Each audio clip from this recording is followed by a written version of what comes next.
all day. That's dream come true. There you go. Obviously, if the lineup did become what you just said, where Horner's there as a team principal, Max is there, and then I don't know, out of left field, let's get Kimi Räikkönen in the other seat. That'd be sick, man. Let's go. Hey, everybody. Welcome back to Two Car Guys podcast with Adam and John for a very interesting episode. There's a lot we got to talk about today, and we're going to talk about one of John's favorite things ever, which is F1 racing. I love F1, man. Let's go. So here, I'm gonna give you a little anecdote before we get going. If you haven't done it already, make sure you're liking and subscribing to our videos. Make sure you're watching our shorts, and we've been doing a lot on like TikTok and Instagram. So check us out there too. We have some big surprises coming up in the month of October. So if you are clicking the link and you are clicking the bell, you're going to see some really cool stuff because we're going to have a car to review. I can promise you that. We're going to have some cool events that we're going to. So there's going to be a lot of cool stuff. But let's get right into it. So quick anecdote. My mom came over last night and we hung out. We were took her to dinner, went to go see my son play baseball. And we got home. She was asking me about the channel, and I was showing her a couple videos. And I showed her your ranking video where you rank the different drivers, right? Yeah. And she was like, who is, who's this guy? Who's this guy? Whatever. And she's like, who's Jim Clark? And I was like, what? Now you gotta understand, my mom is she's not a car girl, right? My mom, her brother grew up building race cars, and my mom was big into like NASCAR because that's what her brother was racing at the time.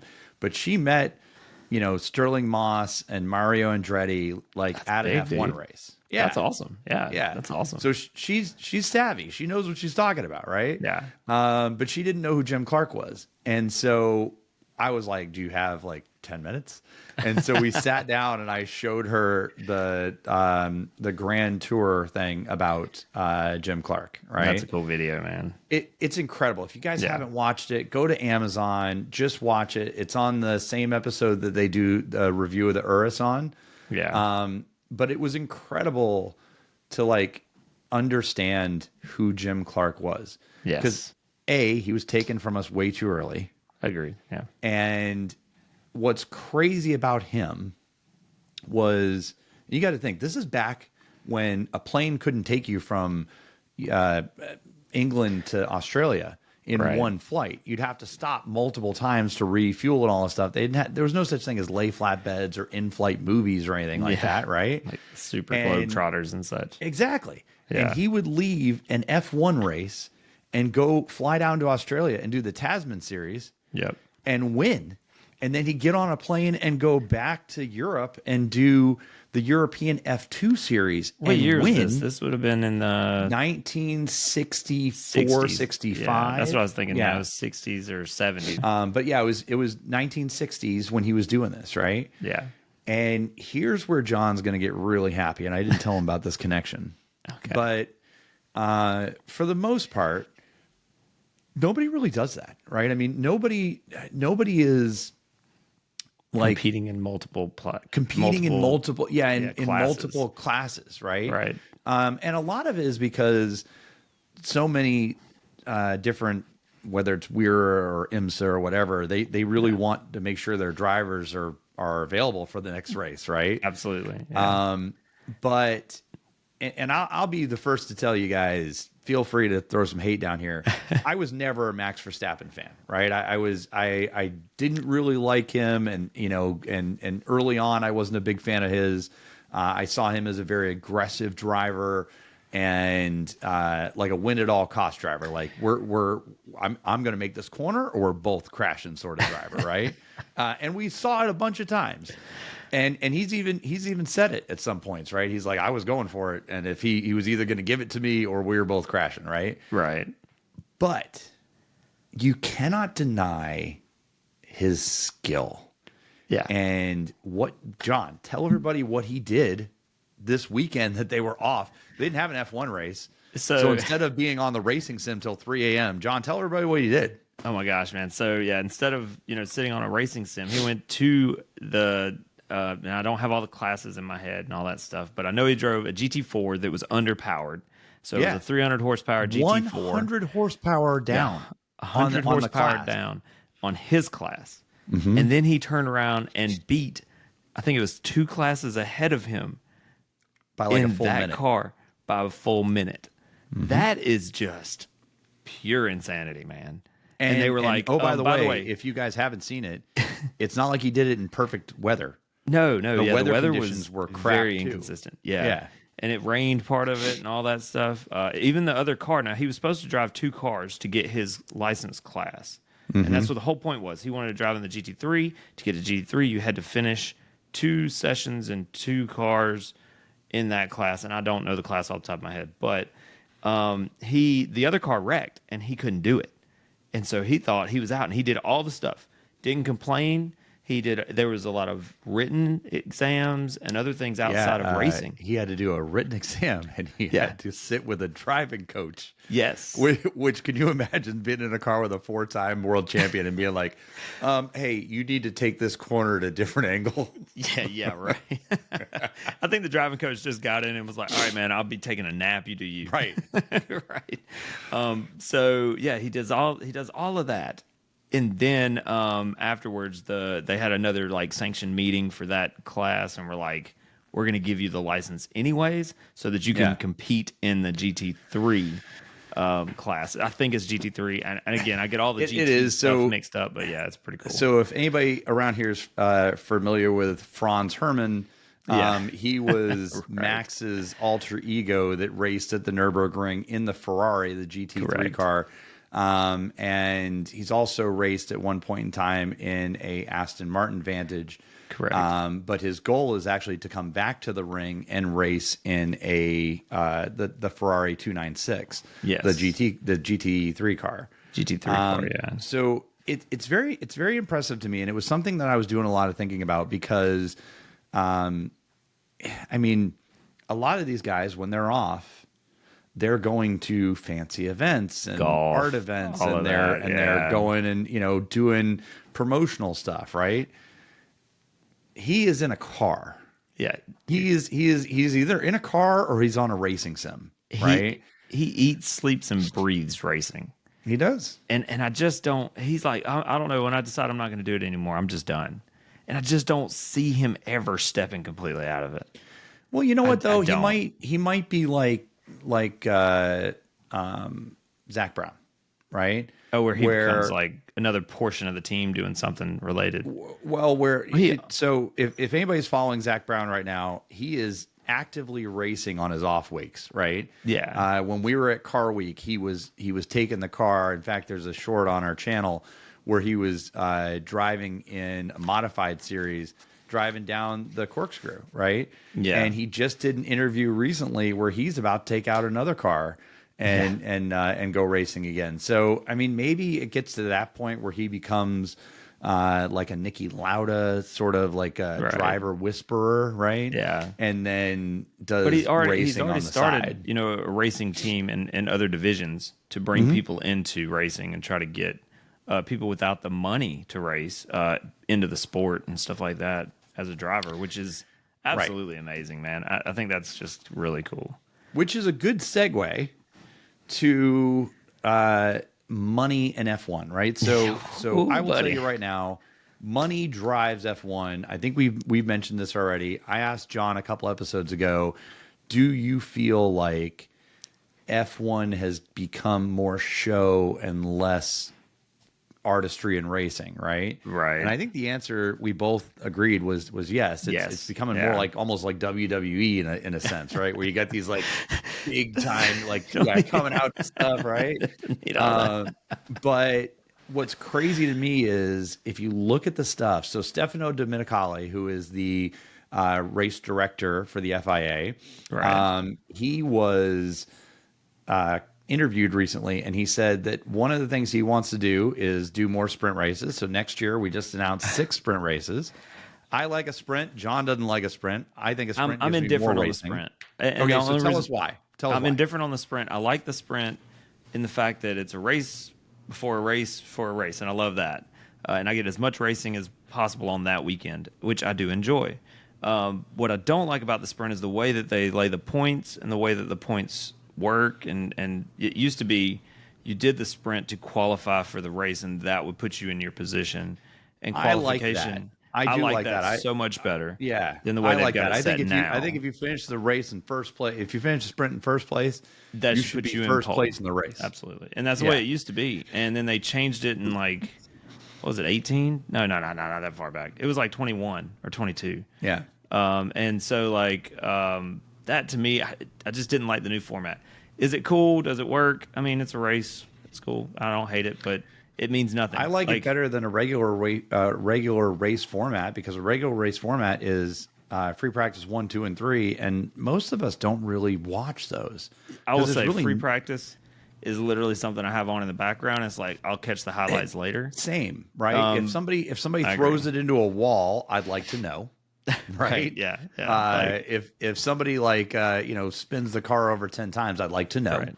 Well, I used to get really excited about sprint races for the simple fact that it was what was qualifying. So, if they did horrible in the sprint race, you're like, man, that changes everything after qualifying for the sprint race, right? Yeah. So it's like, because essentially you get put into Parc Ferme fifth, a lot sooner. Yeah. Right?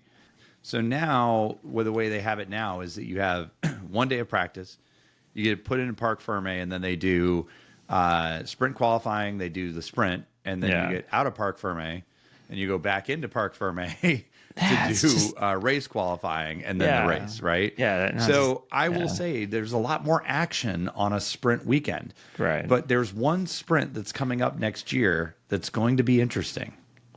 Which one? And that's the one in Singapore. Oh, that's because it's going to have to be run during the day. Yeah, and that's going to be hot, dude. That is a hot track. If you guys watched Drive to Survive last year, they struggle the most with the heat there. Yep, and you watch George have essentially a meltdown. I mean, yeah. And almost pass out from heat exhaustion at that race at night. This is going to have to be during the day. They can't do that. They'll have to do like 2 nights extra or something. I don't know how they're going to work it out, but that's the plan for right now. That's a lot in that track. But so they're doing more sprints. Stefano came out and he said we like to shorten the length of the races. Yeah. Now the Monza race was the shortest race, the fastest race that we've ever had. Yeah. Right. And I will tell you, it felt like the perfect amount of time. It was an hour and a half. I like a long race though, depending. It's like, no, you don't. I do. Don't lie to these people. These nice people that listen to our podcast do not need you lying to them. Let's get your wife on here and have her tell the good people how many times John has fallen asleep. I take a little nap now. I'll take a little nap now. Exactly. That's why you want the race to be long, so you can have a nice little nap in the middle. Exactly. I need my little spot. It's like just a foot in, just a foot out. Nothing's happening. Everybody's just riding along. This DRS train's going for days. No, we don't want that. We don't want that. So it's very interesting. I am for a shorter race, but the reason he cited for a shorter race was because it appealed to younger viewers. Right. Yeah. And everybody's attention that's the market you're going after. Shrinking, dude. Man, we talked about it, right? So a lot of people listen to our podcast on podcast forums like Apple and Spotify and iHeartRadio. Right. But on YouTube, they don't tend to watch our long form stuff because attention span, right? Yeah. I mean, I get that. I completely understand. Comment below if you're still here. Yeah, if you're still here, comment right now. This would be awesome. Right now, this moment. Just say here. Just put here. Just put here in the message. Timestamp it, baby. Let's go. Timestamp it. So, I mean, I think there's some changes that are going to be coming up, but it's all driven around money, right? We've seen a couple of the teams are up for sale. We got new teams coming to the grid. So Audi's coming to the grid next year. They're bringing their own engine. Cadillac's coming to the grid next year. They're going to have a Ferrari engine in it, right? Yep. It's going to be very interesting. Here's a couple things that I think are strange or exciting, but strange. Honda has not committed to a long-term deal with Aston Martin. Yeah. Which is weird, right? Because you already said that you were leaving the sport, and then you left Red Bull and went to Aston Martin. Right. And now you're like, well, we don't know how long we're going to be here. The other big news is, have you heard the other big news? Let me know what you're talking about, and I'll tell you. V8s are confirmed for F1. Yes, they've been talking about that. V8s are confirmed. Well, They're coming back. They've been talking about it, but it's confirmed. Yeah. So it is confirmed for but F1. What year are we talking? Like 28, 2031. It's like 7 years from now. 2032, maybe. Give it to me sooner. It's like 7 years from now. Jeez. Most of the manufacturers were in favor.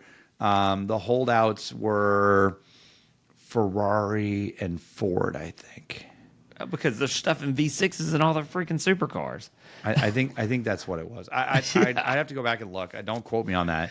But yeah, so V8s are coming back to Let's F1. go. It's not a V10, but I'll take a V8. Right? Hey, look, man. Do you remember like the high revving like blip shifts that they used to have to do with the V8s to keep the? Yes. Oh, yes. We'll take that. Yeah. So to great. Be fair, until Mexico, I'd never seen those on track. And when we got to Mexico, they ran V8s and V10s on track because they were doing like the vintage race cars. World. It was so sick. It was awesome. I can't wait to go in 2039, I guess, and listen to the F1 cars come by while I walked up there with my walker and got to my stand. You're not going to be that old in 2039. Stop. No, so that's part of the big news. You know, I think next year is going to be very interesting, right? Because we have new regulations, smaller cars. We have, the promise of new engines coming, for next year. But we also have the promise of V8s coming down the road. Right. And we have new teams joining the grid. We have new engine manufacturers joining the grid between Audi and Ford. But one of the racing directors came out today and said that for 2026, if these teams are trying to read outside of the rules for 2026, and this is in quotes, they will be committing suicide. What? And we so both you can't come know, in cheating as Cadillac because they're going to be like, peace, homie. dude, get out of here. We both know. We've seen the Braun story. We both know that they're looking for things that aren't illegal.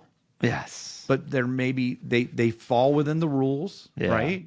But they're not. That's Formula One. That's racing in general. That's racing in general. Yeah, that is really. I mean, the brake bias valve. You remember that? All the little things. It's like they're gonna do it because they got to test the limits. All right, they got to know. Well, but what the are the thing limits? is, there's a lot of ways to Ferrari over fueling the cars years ago. Do you remember that? If you don't read the letter of the law, if you look at it and you say, okay, this is open to interpretation, you can. Do you remember the DOS system in the Mercedes? Just making turns. Like what? I will tell you right now. Just changes the angle of the tires. If you haven't already seen it, because it should have been posted by now, but if you haven't already seen it, I got a new racing sim set up at the house, and I am sick. I am full on into the racing sim world. Thanks to Adam getting a new racing sim, John has a new racing sim as well.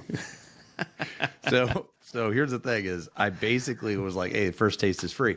John's got my old racing sim, yes, and he'll play with it for a little bit, and then I guarantee you, I already sent him the upgraded Logitech setup, and I'm like, hey, just check this one out. This one's direct drive. Dude, like you should, I'm so in trouble, man. I already think about direct drive. Well, you make the turn in this thing, and it's like it's like hammering, and it's like that's pretty good. That one's 2.5 Newton meters of force, right? Yeah. And it's got the true force, so it shakes when you drive. Yeah, which is fine. But the one I've got goes up to 21 Newton meters of force. So if you want to snap your arms off, all the force. I love it.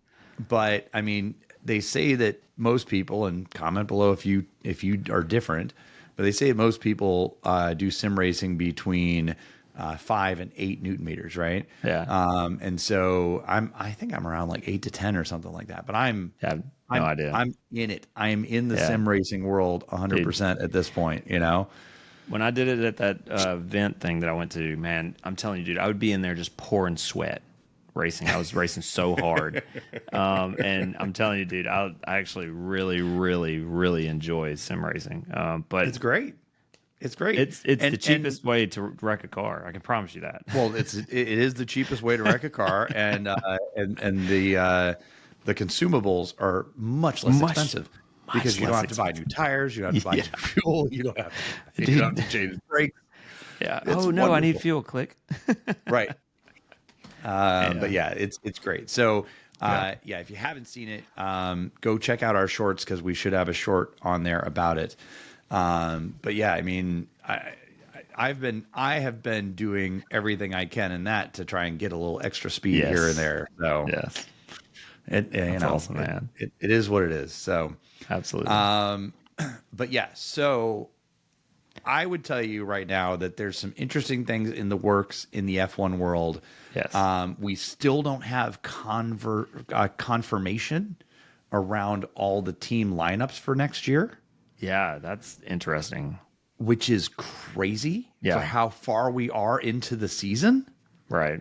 Right. Now, I will say the silly season was the most boring thing I've ever seen in my entire life. But the crazy thing to me is the long extension of contracts on some drivers and then no contract on other drivers. And it's like, I mean, so they said they were going to go with Kimi and with George. Yeah. But I haven't seen that those have been finalized yet. Yeah. And both of those have been very well in the season this year. I think both have done well this year. So I would disagree with you. I'm a Kimi fan. I like Kimi. Oh, well, I mean, he's had but the prevailing attitude is that he's made a lot of mistakes. And he has. Let me ask you this question, right? So that was their first ever rocket into Mercedes, right? And there is some F1 pundits out there who are saying that maybe he should go down to Williams and go to the University of Williams and bring Alex Albon up. Albon.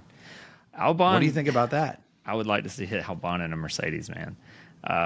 Without the pressure of Red Bull, I think Albon would have been a good driver when he was there. And I think put him up there. Let's see what he does in a Merc, and then let Kimi get a little learning under him, and he can come on back. But I mean, out of the rookies, though, I think he's got the most points. No, I think Isaac Hadjar. I thought Gabby's been in the top 10 a few times. 10, he's been consistent more, I guess. Yeah. I'm thinking, race finishes and stuff, but I could be wrong. But yeah, no, it's interesting. I'm interested to see how that works out. Yeah. So the big question marks are around Isaac Hadjar, right? Because it looks like he's going to end up going to Red Bull. Which the memes around that are absolutely hilarious because I feel like he's committing career suicide if he does. That's what everybody's saying. That's the sad part. I'm wearing a white shirt, but I don't know, man. That's tough, dude. So I mean, here's the thing, right? Is everybody's saying that he's probably gonna, and in fact, I think Red Bull came out and said it this week that he was basically being targeted for the promotion to Red Bull for next year. Right.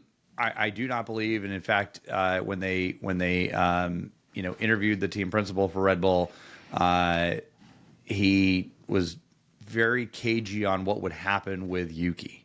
Yeah, my hot take, right, is that Yuki goes and becomes the reserve driver. Okay, this is a really hot take. Yeah, so mark this down on the calendar. Let's see. Mark this down on the calendar. Let's see it. Let's see it. 2027.